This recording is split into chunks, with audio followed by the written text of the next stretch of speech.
네, 안녕하세요. GB투자자문 마경환입니다. 네, 오늘은 제가 어떤 거를 좀 다루려고 하냐면은, 우리가 이제 그동안 주로 제가 이제 개별 국채 투자하는 걸 말씀드렸는데, 실제로 채권 투자하는 방법은 어떤 집합 투자 형태로 채권 ETF나 채권 펀드도 투자할 수가 있어요. 그래서 오늘은 채권 ETF와 채권 펀드의 각 장단점, 뭐 어떤 것이 더 투자하기 좋으신지를 좀 비교 분석 설명 좀 하고자 합니다.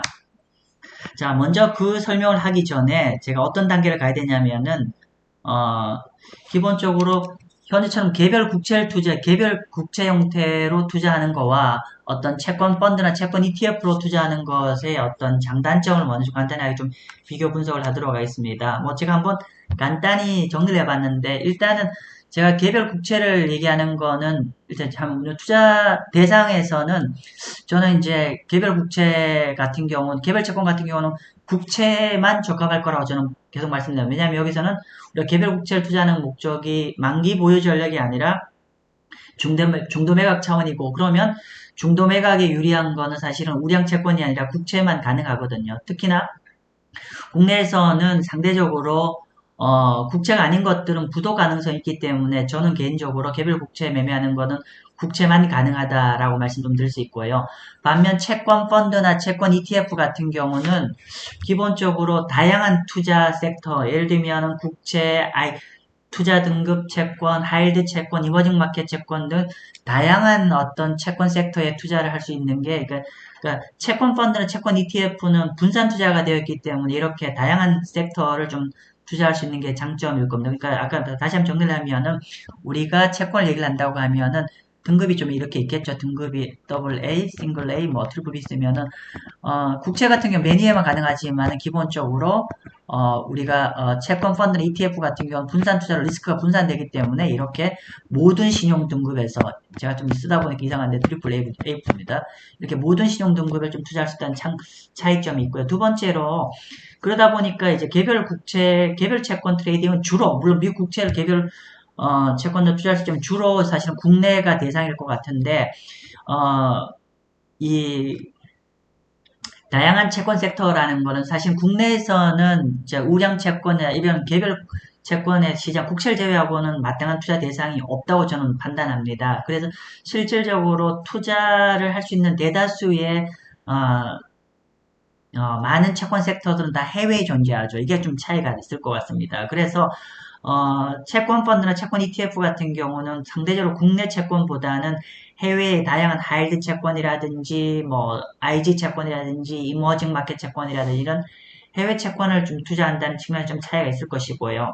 그럼 결론적으로 개별 채권이 좋습니까? 아니면 개별 채권 펀드나 ETF가 좋을 거라고 했을 때 둘 다 장단점이 있는데 제가 그 자문 고객 미팅할 때 개별 채권을 이나 개별 채권을 할 거냐 아니면 채권 펀드 ETF를 할 거냐 했을 때 우리 케바케라고 하죠. 케이스 바이 케이스 좀 다르다는 거고 그러면 개별 채권이 적합하신 분은 주로 절세가 굉장히 그러니까 저쿠폰 투자하면 절세가 굉장히 큰 장점이 있고 반면 약점은 뭐냐면은 예를 들면 우리 채권 투자하면은 그래도 이게 국채 투자하려면 그 중도에 매각하려면 적어도 한 1년 반이 한 2년 정도 뒤에는 그 정도까지는 들고 있어야 중간에 매각을 할 수가 있을 것 같은데, 충분히 일정한 금리 인상 혜택을, 수혜를 보려면, 이게 국채만, 한 1년 반이나 2년 정도 국채만 갖고 있어야 되는 어떤 약점, 비탄력적 운영이 좀 약점이 될 것 같고요. 반면, 개별 채권 펀드나 ETF는 그러니까 개별 채권과 채권 펀드, 채권 ETF의 장단점이 반대편이에요. 즉 뭐냐면은 상대적으로 개별 채권 절세가 되지만은 채권 펀드, 채권 ETF는 일반 과세나 양도소득세가 되는 게 좀 단점이 될 것이고요. 반면에 장점은 우리가 채권 펀드나 채권 ETF를 하니까 기본적으로 탄력적인 운영, 예를 들면 앞으로 우리가 투자 적격 채권, 이머징 마켓 채권, 그리고 하이드 채권 이런 거를 대해서 다양하게 투자할 수 있는 게 좀 장점이 되겠죠. 그래서 정리하면은 기본적으로 개별 채권을 좀 많이 하셔야 되는 분들은 절세 목적이 중요하신 분은 개별 채권을 하시면 좋을 것 같고요. 반면 좀, 어, 그 좀 다양한 채권 섹터, 경기의 어떤, 매크로의 어떤 진행 방향에 따라서 다양한 채권 섹터에 좀 투자를 하고자 하시는 분들은 채권 펀드나 채권 ETF가 더 매력적일 겁니다. 뭐 이런 차이가 있습니다. 그래서 말씀드리고 그러면 왜 이런 다양한 그럼 여기 이제 탄력적인 운영에 대해서 조금 더 부연설 좀 드릴게요.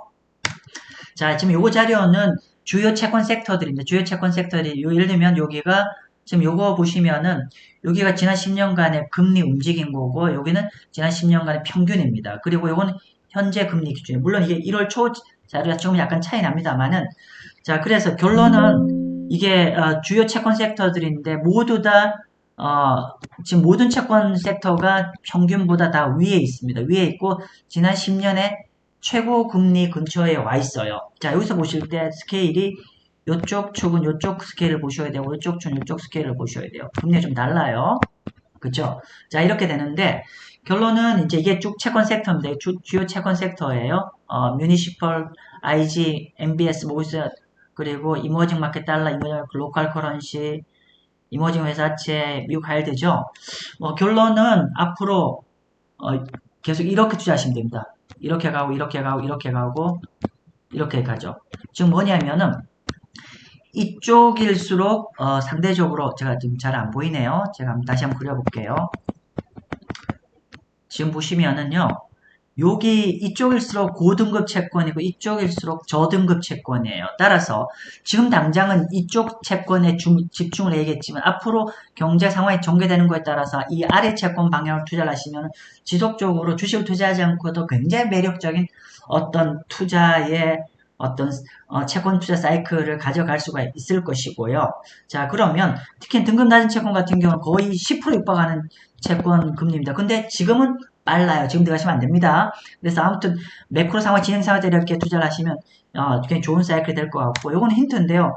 보면은 이렇게 리세션 때에는 뭐가 좋냐면은 투자 적격 채권이나 RD 채권 투자 적격 채권, 미국 국채나 투자 적격 채권이 좋고 상대적으로 바닥에서 턴어라운드 했을 때 등급이 낮은 하이리 채권이 좋죠. 이렇게 그리고 경기 확장 국면에서도 하이리 채권이 좋아요. 따라서 기본적으로 지금은 여기죠. 지금은 여기입니다. 지금은 여기인데요. 지금은 이제 쿨링되는 사이클이잖아요. 그래서 앞으로 제가 예상하는 경기 사이클의 진행 방향은 이런 거죠. 다시 한번 볼게요. 제가 짧은 시간에 이걸 다 찍으려고 하다 보니까 마음이 좀 급해서 좀 급하게 설명을 드리는데 그래서 좀 이해해 주십시오.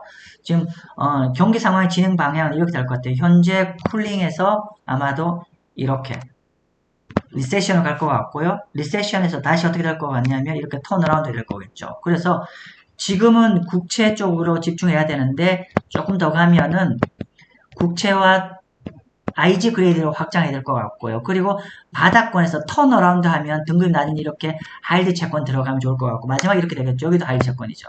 그래서 이렇게 경기 사이클별로 채권 섹터를 잘 투자하면 굉장히 좋은 수익이 날 수 있다는 게 과거 데이터입니다. 그래서 이건 결국 채권 섹터 탄력적 운영이 정말 필요하다는 거고요.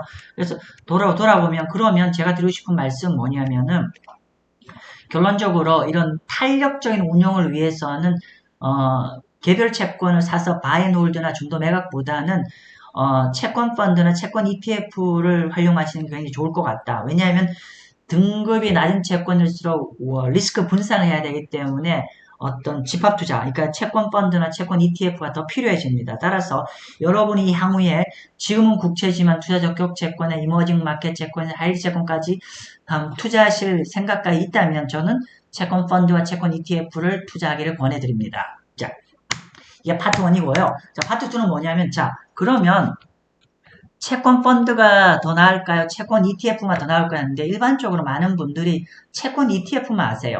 그런데 저는 채권 펀드도 굉장히 좋은 투자 대안이라고 생각합니다. 해외 채권 투자할 때.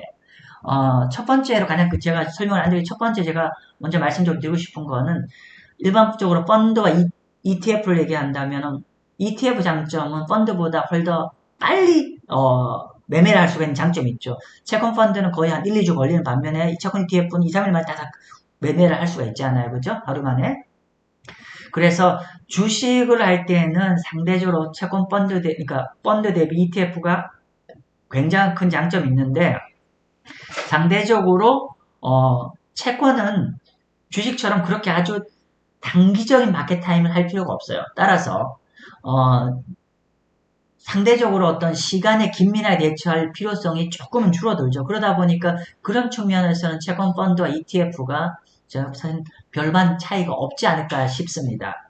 자, 그럼 먼저 그런 말씀 좀 드리고요. 하나하나 이슈부터 말씀드릴게요. 먼저 세금 측면을 말씀 좀 드릴게요. 세금은 채권 펀드는 이자 소득세라고 하나요? 배당 소득세라고 제가 이 부분 전문가가 아니라 정확히 설명 좀 드리기 어려운데 그러니까 예금과 똑같습니다. 채권 펀드에서 나오는 수익은 예금과 똑같이 다 세금이 잡히고 반면 국내 상장되어 있는 거 말고 미국입니다.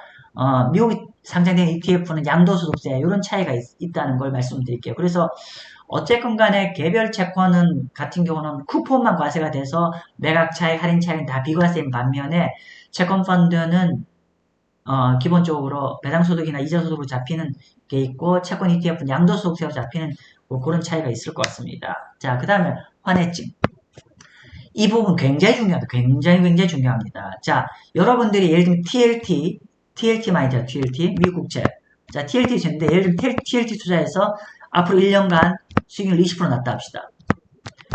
뭐 예를 들면 20% 났는데 근데 이거 달러 수익률이잖아요. 그럼 나중에 1년 뒤에 지금 환율 원화로 환산 수익을 해야 되잖아요. 그러면 지금 전반적인 어떤 구도가 원화 강세 구도잖아요. 그러면 상대적으로 미국 채권 ETF를 투자를 했을 때는 기본적으로 원달러 움직임에 환에 노출되는 상황입니다. 그래서 가능한 해외 채권을 투자를 한다고 했을 때 저는 USD 이게 다 미국 버전이잖아요. 이런 거에다가 한국 투자자가 미국 투자할 때는 이렇게 이제 태평양을 건너가야 되는데 가능한 저는 환 해칭하기를 원합니다. 환 해칭.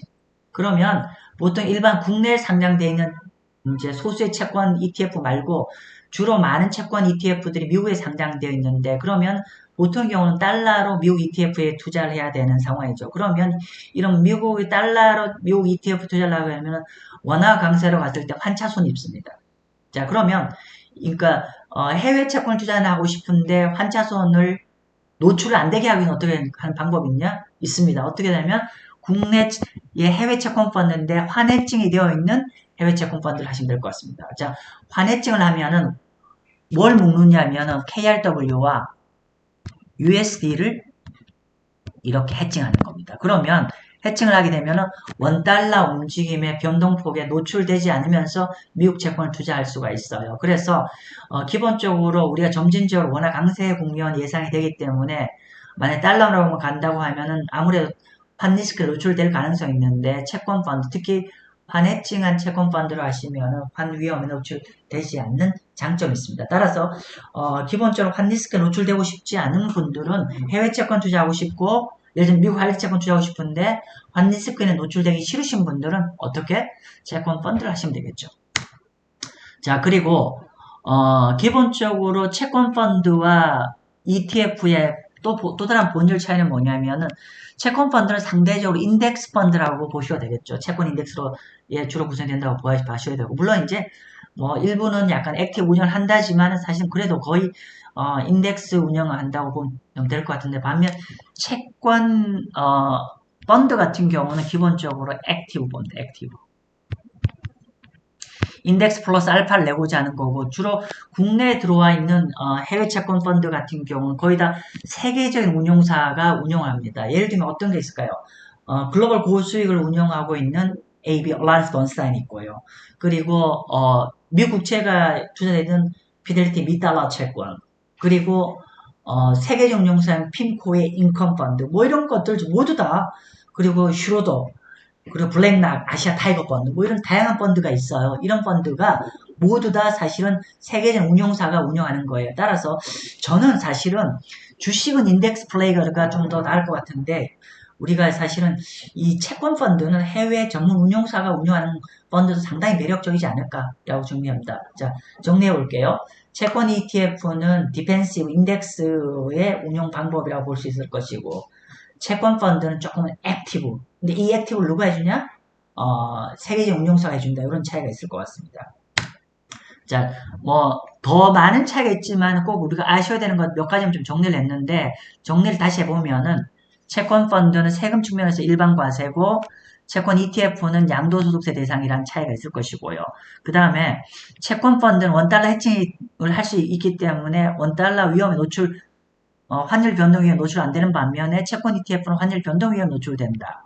그리고, 상대적으로 채권, 펀드 같은 경우 세계적 운용사가 인덱스 플러스 알파를 운영 적극적인 운용 전략을 하는 반면에 채권 ETF는 상대적으로 인덱스 전략이라고 보면 될 것 같습니다. 자, 제 여기서는 없는데요. 하나 더 했죠?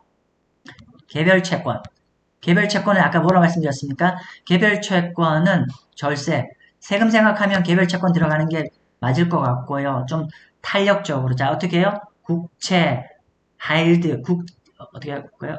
국채, 그리고 투자 적격 채권, 그리고 이머징 마켓 채권, 그리고 하이힐드 채권, 뭐 이렇게 있잖아요. 그러면 이렇게 운영하고 또 경제가 좀 더 나아지면 이렇게 운영하고 또 경나면 이렇게 운영하면 수익 굉장히 주식 못지않게 좋은 수익을 만들어낼 수가 있거든요. 이렇게 탄력적으로 운영하려면 이 두 가지를 운영하시면 좋을 것 같다는 거고, 특히나 근데 이제 여기서 이제 여러분들이 환율 리스크를 어떻게 대처를 하냐에 좀 차이가 있을 것 같은데, 만약에 환율 변동 위험에 노출되고 싶지 않으면은 국내에 설정되어 있는 해외 채권 펀드를 하시면 좋을 것 같고, 그리고 나는 원래 여기 환율 크게 뭐 이 정도면 충분할 것 같고, 나는 굳이 원화로 하지 않아도 됩니다 라고 하시는 분은 해외 채권 펀드 적합할 것 같습니다. 아무튼 이렇게 그 개별 채권, 그리고 채권 펀드, 채권 ETF 이렇게 한 세 가지 종류가 있는데 각각의 장단점이 있어요. 그래서 이 각각의 장단점을 잘 활용하시면은 우리 2023년 채권 투자해의 어떤 위너가 될 수 있을 것 같습니다. 네, 오늘 여기서 마치도록 하겠습니다. 감사합니다.